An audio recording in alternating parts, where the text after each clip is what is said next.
आता बातमी कोल्हापुरातून। महाराष्ट्र एकीकरण समितीच्या पदाधिकाऱ्यांची एकनाथ शिंदे थांबलेल्या हॉटेल बाहेर जोरदार घोषणाबाजी। कोल्हापुरात एकीकरण समितीच्या पदाधिकाऱ्यांना पोलिसांनीही अडवल्याचं कळतंय।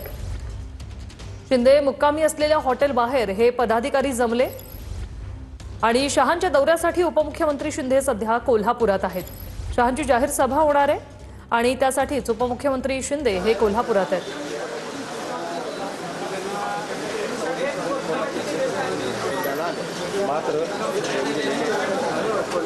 भूषण पाटील आमचे प्रतिनिधी आपल्यासोबत फोनलाईन वरून जोडलेले आहेत। भूषण, कोल्हापुरात शिंदेंच्या भेटीसाठी एकीकरण समिती चांगलीच आक्रमक झालेली आहेत। पदाधिकारी काय सांगाल?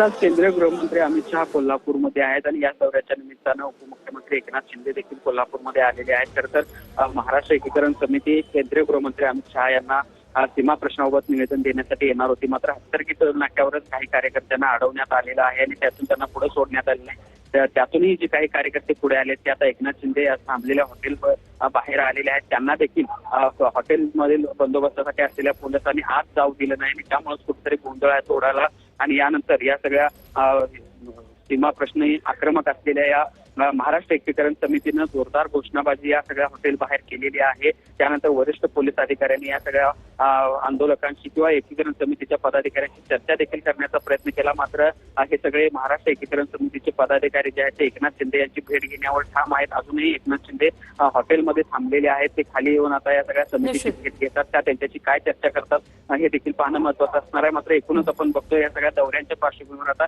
एकीकरण समिती देखील या सगळ्या अमित शहा असतील, एकनाथ शिंदे असतील यांच्या भेटीसाठी आग्रही असल्याचं बघायला मिळतं।